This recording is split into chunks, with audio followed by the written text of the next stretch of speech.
Hello, and welcome to the Bot Nirvana podcast, where we dive into all things software automation.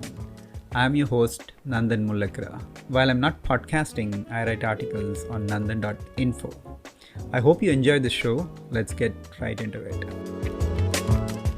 We have Charles Sword, the CRO from Blueprint, on the show today. Blueprint provides digital process design solutions that can help you identify, design, and manage your automations. In this chat, we explore how you can go beyond the usual documentation like PDDs to a more data-centric approach with what they call as digital blueprints. Let's listen in and get to know more about this exciting platform. Hello, Charles. Welcome to the Bot Nirvana podcast. Thanks for taking time to be on the show today. I appreciate it. It's a pleasure being here. So, Charles, can we start with a quick introduction about yourself? Sure. So Charles Sword, I'm the Chief Revenue Officer at Blueprint. I've been with the company for about 6 years. I began my career actually as a developer many moons ago, and spent the first half of my career in consulting, working mostly in large enterprises doing software delivery programs. So, in one form or another, as a developer, as a project manager, program manager, and ultimately, running consulting teams, really seeing firsthand the challenge of meeting the business needs and delivering software out, in these large organizations in particular. Over the last half of my career, I've spent, on the software side, and about half of that here at Blueprint, where we're doing exactly that. We're trying to help large companies deliver technology solutions to their business better, faster, cheaper, like everyone else. That's excellent. Better, faster, and cheaper. So you've been at Blueprint for quite some time now, right? So how have you at Blueprint been doing it? I mean, how did you discover? I think you've said you've seen all the phases. You've been a developer to a salesperson. So how do you see Blueprint changing the way things are being done in the software industry? Yeah, it's a great question. Blueprint's been around for about 15 years, so has lived through, quite a few different waves of the way that IT works and delivers software on behalf of the business. We started out life as a requirements definition and management company. Back when folks were, building software with waterfall processes. Other vendors in that space were Rational, which was eventually acquired by IBM. But, folks typically, it was a document heavy process at the time. People built what we used to call BRDs, business requirement documents, and FDDs, functional design docs, and it was a lot of documents, right? And that's how we built software back in the day. And it took months, if not years, to complete these projects, which was a problem because many times by the time you got around to building it or delivering it, those documents weren't even right anymore, right? And so we were trying to help folks do that. And what was interesting about our approach then was it was very process centric. So even back then when we were helping folks, organize requirements, both functional and non-functional requirements, we always did it in the context of a process. That was our big differentiator at the time. But, of course, times changed and folks began to see some of the flaws in developing software and long cycle processes, waterfall-based processes, document-centric processes, and hence the advent of Agile, right? And where we broke it down smaller, smaller chunks, more iterative, more rapid delivery to prevent some of those disconnects between original requirement and ultimately what gets delivered 18 to 36 months later. And, and so we evolved as a company at Blueprint as well and developed the capabilities to support those large enterprises again in their agile transformation. So specifically helping people to once again define features and epics and ultimately decompose those down into user stories, but always once again having a process flow as being the guiding sort of framework by which work was defined. So, once again, that's been the through thread of the company, and sort of core to our DNA is this process centrism. So, when you then fast forward to a handful of years ago, with the rise of RPA, it was a very natural fit for us. So we had we if you look at you've kind of put together that history,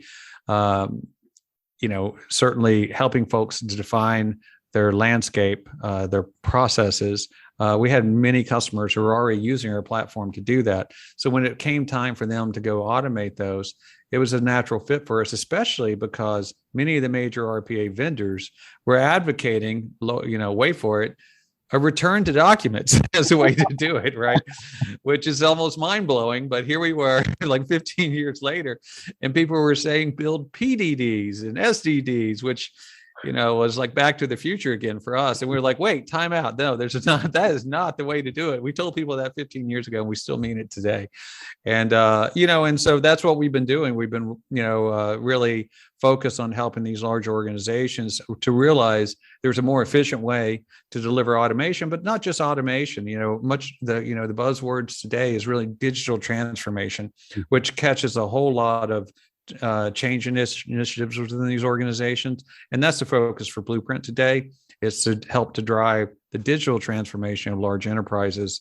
Once again, starting with this concept of what we call a citizen designer, and understanding that what great design, as Steve Jobs said, what design's really about is how something works. So we want to help businesses understand exactly how they work. And, in our process-centric software, which we call digital blueprints, that's exactly what it does. Oh, okay, great. And, believe it or not, I've gone through that. You go to Blue Prism portal, you still have all those documents out there. And there's quite a few of them. And I must admit, when I started as a practice, leading the practice for RPA, I said, oh, these are the things to do, because, you come from that whole background, and then people won't embrace that. And then, we had to change things and embrace agile, which I think is better. And I think what you are doing and following a process-centric approach is even better, right? It's more about designing and taking it back to that concept of designing things and keeping things minimal in terms of documentation, and everything is captured in your design, whether it's the best practices, whatever is needed to be done there is captured in the design, and easy to understand format, easy to document format. So can you tell us a bit more about your whole, I think what you call as an enterprise automation suite? Yeah, sure thing. So, the platform as it exists today, especially being a mature platform with 15 years of evolution to it, it's really, feature rich and certainly enterprise grade. We typically, the Global 2000 sort of, represents our primary customer base. And so we had all of the the core platform elements that you would expect in terms of enterprise class admin and reporting and so forth. But that's sort of table stakes, right? But our enterprise automation suite, like as I mentioned earlier, at the core of it is this artifact that we call a digital blueprint. That digital blueprint has the fundamental process decomposition for any of your major business processes. So from a high level business process all the way down to, as low level as you want to go, most people take you to about a level 3 if you're a Six Sigma person, but you can go even further. And there's no limitation on that. But then that process hierarchy becomes like the organizing framework. It's like information architecture for everything else that hangs off of the platform. So, then we attribute that process with a lot of other things. So, the process actually tells you what you do, but not why you do it. And so what we try to help people understand is okay, why is the process this way? Well, perhaps it's a regulatory mandate, or perhaps it's another operational constraint, or a compliance mandate, or a security concern. And we make sure that there's attribution for why a process is why it is, because those are change elements too, and change dimensions that you've got to keep track of. And one of the things that is really important in this artifact, this digital blueprint artifact versus the PDDs of the world, is, as soon as you put information in a document, it has like a radioactive half-life, like that's measured in like weeks, I think. You come back 4 weeks later, it's only half accurate, right? Come back another 4 weeks later, it's almost useless, because the world moves so fast that documents are just a terrible way to, they become silos of information, off in a SharePoint farm, and they're poor medium for collaboration. Whereas you have a platform like ours that is built to be inherently sort of social and collaborative. And once again, our licensing model is non-restrictive. We don't have user-based licensing. So we want to encourage as wide participation as possible, which is why we don't do user-based licensing. Mm-hmm. So now anybody can come in, anybody can collaborate. It's inherently social. It's inherently, like I say, collaborative. And we believe that invites all these stakeholders. And, we work really hard on the UX to make it super accessible and intuitive. So there's not this steep learning curve and tons of enablement. And now you got all the people at the table and a medium that's sort of, super easy to capture the information. And that's sort of where it all begins. And then once you have that great design of what your process is or should be, we have that's where sort of the fun starts for us in Blueprint, and this is where we really lean on our history as across all of this prior generations of software development. Like from the agile world, we can take that process view and we can automatically transform it into atomic, super well-formed user stories. So you can automatically push out to Jira a full backlog of all the work you have to do. You don't have to then go sit down and write those user stories. We make sure that you have a complete set, so non-overlapping, not disjoined, of the full scope of your process. We also generate from that same digital blueprint, we can generate a full set of functional tests, with expected results and everything that you would have. And you can push that out to Tricentis or your test management platform of choice. Mm-hmm. And then we also generate a full set of user acceptance stories, Gherkins, user acceptance tests, which, in the given when then format, which you can, use your favorite test automation tool to use to drive that sort of testing. So the idea is this: when you spend time getting the design right, as I said, really describing how your business truly works, we'll do the hard, heavy work and the heavy lifting of transforming that into other work products. And the last piece that, and this is really sort of the clincher in terms of our efficiency and productivity boost, is our deep integration with a lot of the actual implementation platforms. In the RPA world, that means folks like UiPath, Automation Anywhere, Blue Prism, and Microsoft Power Automate. We can take that digital blueprint, not just the flow, but all of the individual tasks and parameters that have been captured there, and not only create the flow within those downstream platforms, but actually instantiate and build out the objects that need to be acted upon. And that saves the development time of somewhere 50 to 70% of the work and then they can focus on things like exception handling, adding robustness into it, and we see that as a much more sort of current way of building automations, and frankly, a higher quality way, as opposed to documents and the back to the future methods that others are espousing. Okay, wonderful. Yeah, and I think from your perspective, you say identify, design, and deliver, I think, right? So, and I think you also do you spoke about the deliver, and which is a key part of that. So you also do the identify part, right? Especially because now a lot of focus is coming on the process mining and process intelligence areas. I've spoken to a few people on the podcast on process intelligence. It's coming up very well in a way that, it can actually, like you said, the designs can save a lot, and they also can save a lot of the effort in terms of mapping out the processes. So can you talk about that? How do you I think integrate with that part too, right? Yeah, Identifying. we sure do. No, it is like you say, it's a class of capabilities and tools that more and more people are realizing are kind of vital for them to get this understanding of how their business works. Right. And we partnered with all the major names out there. And it's been an interest over the last 2 years.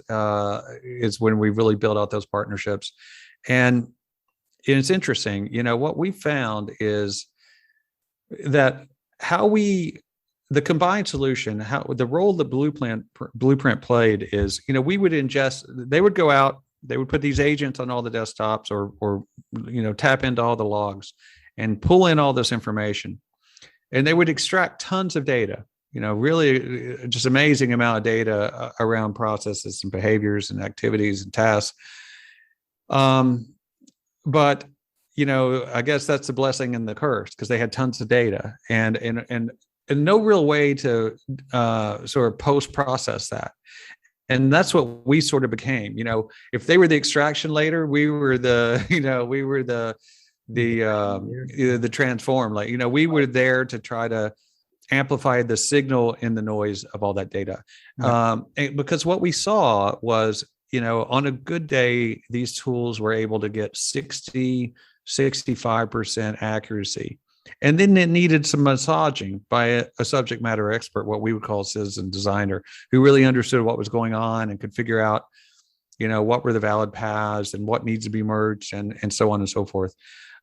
And after a couple of years of doing that, we just decided that the challenge that we saw was, in many ways, the approach being taken is technology in search of a solution. Folks are really leaning heavy into AI and ML to try to interpret and, once again, make the machine find the signal in the noise. And we just, it's just not there yet, I have to say, in our view, right? Humans are still much better at that. And so we're actually going into that market ourselves. We're releasing in a couple months our own process capture tool. Mm-hmm. As our first entrance into that. And we're taking a totally different approach. It's going to be one that is a highly structured approach. It starts actually with a high level process that's defined by a subject matter expert, a citizen designer.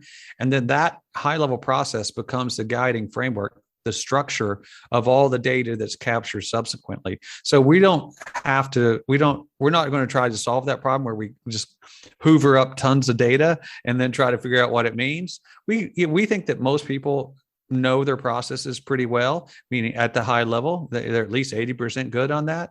What they don't know are the detailed tasks and activities underneath those process steps. We're going to use technology to do that heavy lifting, to go find all that detailed task information. Because, like I say, most people know the flow, they don't know the details. So we're going to let the machine do that and let the people, the humans in the mix, guide that capture of information. So we're taking a sort of a contrarian viewpoint on how to approach that. We think it'll be more efficient and get to the right answer faster. Yeah, and I like that human-centered design, right? So, and from a design perspective, you can push that everything should be human-centered. Now, having said that, I think even the other providers, many of them need a human in between, and that's where there is that value in terms of not just value. There's a need, right? That the human should be in control, right? I mean, and like you said, it's not there yet, and probably it will not be there for quite a long time. An example is autonomous cars, right? We've been thinking that we'll be getting autonomous cars a decade back now, but and talking to those people, it's probably another 20 years away. And probably never, right? Because the world is always changing. So yeah, we just need humans there in control, right? Whether you're getting the logs, whether you're getting the data, and then putting in the best practices, ensuring that they are driving things, and then send it to the automation, right? Yeah, that's exactly right. I mean, like, back to my example, like the machines are really good at capturing the watt, like capturing lots of tasks, Yeah. but they have no idea why, Right. Yeah. right? They can't tell you why that task happened. The only person, in fact, that can say why is some business person who understands why they're forced to, protect your privacy in a HIPAA situation, or GDPR mandate, right? And the machines will never figure that out. They'll never know that in probably my career lifetime. And so, we understand that, and that's sort of our starting point, because we believe those whys are just about as important as the whats. And we're trying to make sure that we, can be most efficient in doing both of those. The machines are good at capturing the watt. Make sure you have a way to incorporate the why, and that's how we'll do it. Whether they get better at it in a near time frame, I mean, Elon would probably say it's going to be here by December, but he tends to be a little optimistic with his forecasts. Yeah, and also regretting, right? So he once said that he automated too much. So that's right. Yeah. So from a design perspective, I think there's a need for design to be embraced itself, because a lot, and I've been party to it, right? I mean, a lot of it started, like you said, with hammers chasing the nails, right? In the sense that I've gone to clients who said that, you see, I have this 10 bot licenses. I need to understand what I can do with it. So it is more of technology tool-led and also technical people-led. And I think there's been a technical design, but not a functional design. And that's where I think functional or best practice design, like what you're talking about, and that's where I like this citizen developer concept. So whether there is a set of data and machines doing for the identify phase, and there's a machine to do the automation, in between there's a citizen designer who is actually designing things. And like we spoke before the podcast, it's not a citizen developer, because a citizen developer can develop orphan bots, which is not maintained, and IT doesn't care about it or not able to understand it much. Whereas a citizen designer is designing the things and then ensuring that they are built well along the way by developers or whoever the technical people is, right? So yeah, I think it's a very exciting concept, and we need to make design part of the process. And I think as the industry matures, people are realizing it. And it's not just about automation, right? Like you said, when you do the design, you're capturing more data of like why and things like that, which can be used for process improvement. It's not just automation, right? It's more about solving the business problem. And good that you're zoomed into the process and you are also having a process common thread. But it's about improving the process, optimizing the process, standardizing the process, and then looking at automating it. And people are realizing it now. And I think this is a time for introducing that design so that we are doing things right. So I just wanted to ask you about this whole movement that's going on. And we just, before the call, we spoke about how people are so excited about it.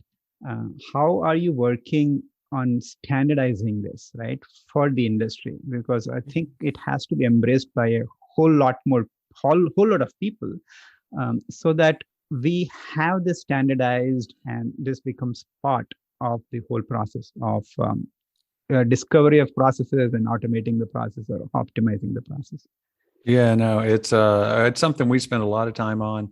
We certainly are evangelizing a couple different elements there, which I'll separate for you. So the citizen designer is a persona within organizations.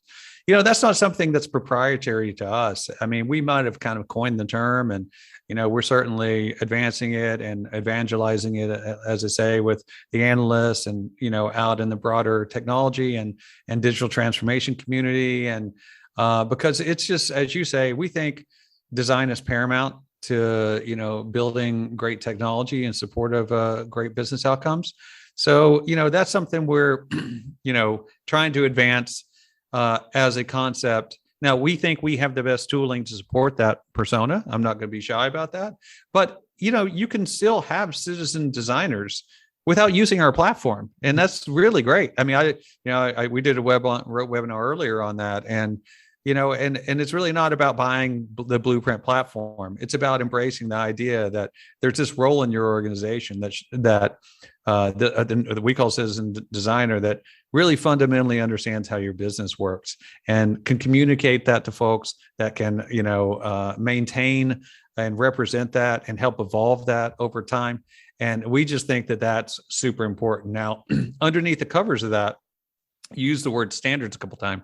We believe as you start to translate that into the technology world, how you actually make that work best is to organize the ecosystem of tools and technologies in support of that notion of a citizen designer.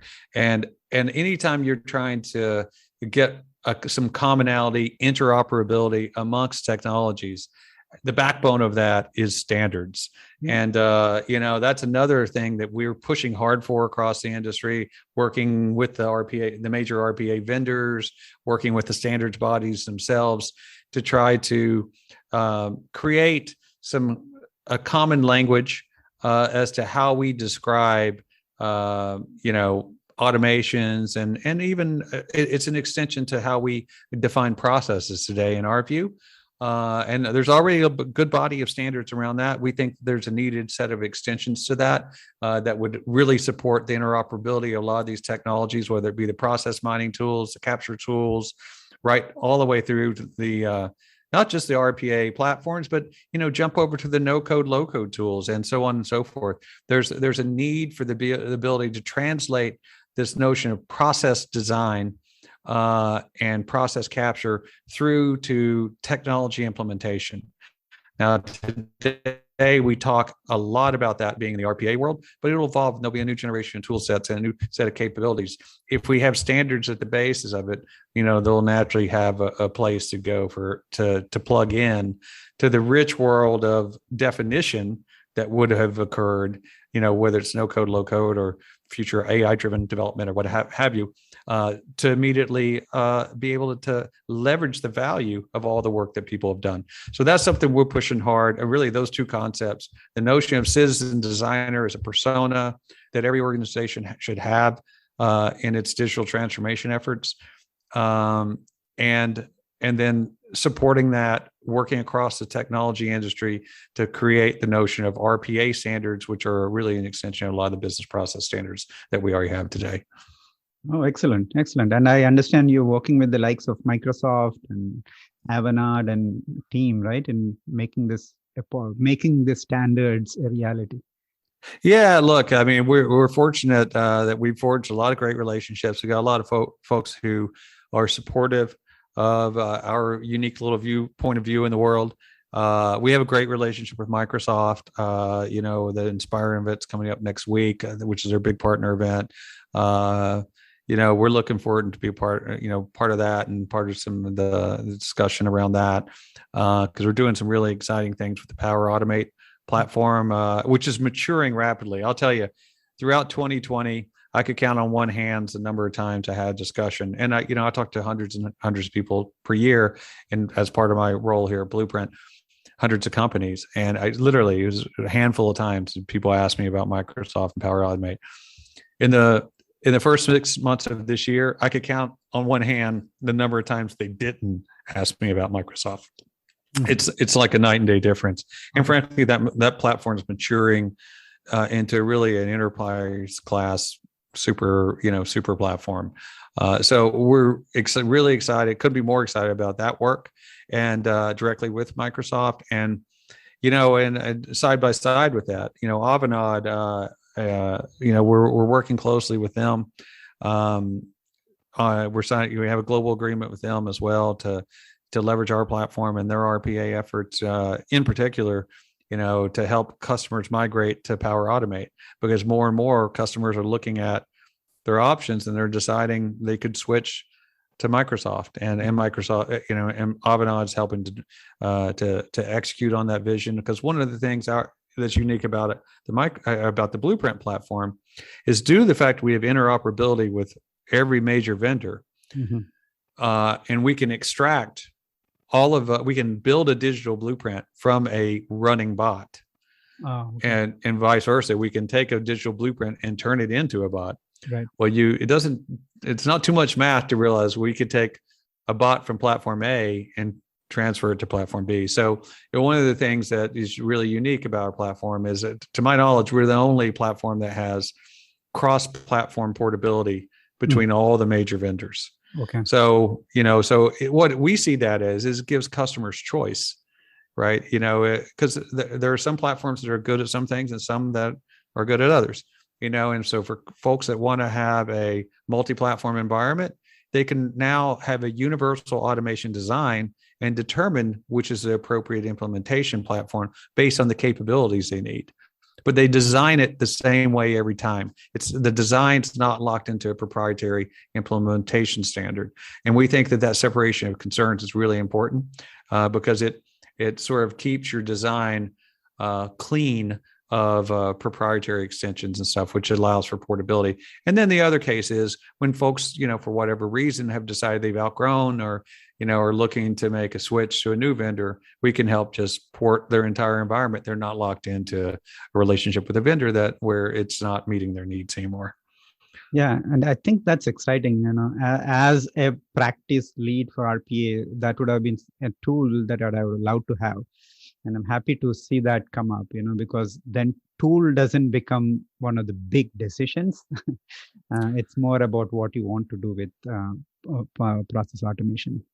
Yeah, what we see is that back end is becoming commoditized. Mm-hmm. I mean, like my RPA partners probably won't love hearing that, but it's just a fact of life, right? That's how it works. Value pushes up the stack. It's a truism of technology, right? And that's really what's happening here. There's a lot of great open source tools out there. I know you've covered a couple of RoboCorp and others. Mm-hmm. They're doing really cool things, different approach, but there's a lot of options for folks. We want to create portability and choice in the implementation technology of choice. And we want to put the value where we think the value persists across essentially generations of technology. If you have a great process design and you have a great articulation of how your business actually works, then you can translate today. We can push that into an automation RPA stack for you. Tomorrow, we might push that into a no-code, low-code platform, right. And then down the road, we might be able to push that into some new AI format that automatically generates magic, right? So mm-hmm. So that's what we're trying to do. Yeah. So that's great. And it makes it technology. Technology proof, if I can say that, right? It's more about what's your functional designs about. So it's great that you're working with many industry leaders like Microsoft and others to make it standardized. And I think another aspect is also the community aspect, right? In the sense that more and more people come to know about Blueprint and start embracing it, and then it becomes unstoppable, right? So in that vein, some of the people are people who are listening to you today. So if they want to actually look at this platform and start, kicking the tires, how do you suggest they do that? Yeah, no, it's a great question. I mean, look, reach out directly to us through the website. There's lots of opportunities there to zero in on, the particular pain point you might have if you're a current RPA practitioner or you're implementing RPA within your organization. Lots of ways we can help, whether it's a migration use case, which we just discussed, whether embracing this notion of citizen designers. We'd love to talk to you. As we said, our platform is super intuitive. The learning curve is quite low. We often we have a very lightweight way to get started with new customers. We call it a starter pack. It's a ability to go build 5 of these digital blueprints and try it out in your organization, see if it really works for you. And is it truly a better way of doing this versus PDDs? I can tell you, we have almost 100% conversion of that because once you get away from documents into a platform like this, it's so obvious that you could never go back, right? And the information is data, so it's so much more leverageable than, once again, being in an unstructured Word document, which is you can do nothing with that. Right? So look, it's super easy to get started with us. We have customers that have scaled out to, we have, one of our largest customers has now over 20,000 digital blueprints. Pretty much every business process in their organization is defined within our platform, and the result and the supporting technologies. So, forever in IT, we've had super precise ways of tracking assets known as applications. If you go ask any CIO, he can tell you how many strategic applications you have. You go ask any business today how many strategic business processes they have, they can't answer that question. And that's really, it's shocking, right? To think about that we manage the heck out of this thing called applications, this asset, right? But probably the asset that they're really supporting, which is your core business processes, people really have no idea how many they have or where they're unmanaged. And we want to change that with our platform. We think these digital blueprints is a convergence of technology implementation and business process design. And we think that it should be managed as a strategic asset. And that's what our platform's all about. We want to help people build a repository that maps their landscape, both from a business process perspective, but a technology implementation perspective. And we've got people doing, we got large organizations with, thousands of users out doing that right now, thousands of citizen designers helping to do that. And so we'd love to work with anyone who'd be interested in taking that journey. That's great. So I think, we'll add the links to the show notes so that people can go there. And finally, if people want to reach you, Charles, what's the best way to reach you? The best way to reach me is directly. I mean, you can reach out to me at charles.sword@blueprintsys.com. Send me an email. Happy to get my team engaged and figure out how we can help out. If you're interested in just discussing and how you can help us advocate and evangelize some of the things we're talking about here in terms of citizen designers or RPA standards, we'd love to talk to you. And certainly if we can help you from a business perspective, all the more. Great. It's a very exciting concept of citizen designers and design itself being introduced to RPA with standards, right? And that's pretty exciting. So thank you for sharing your views today, Charles. Great to have you on. Hey, great to talk to you again, Nandan, and look forward to catching up again soon. And thanks for having me on and being able to share what we're doing at Blueprint. Thank you for joining the Bot Nirvana podcast. Appreciate if you can leave a review on iTunes or Stitcher. Catch the show notes on botnirvana.org. While you're there, feel free to explore more automation ideas, tutorials, tools, and more. See you next time.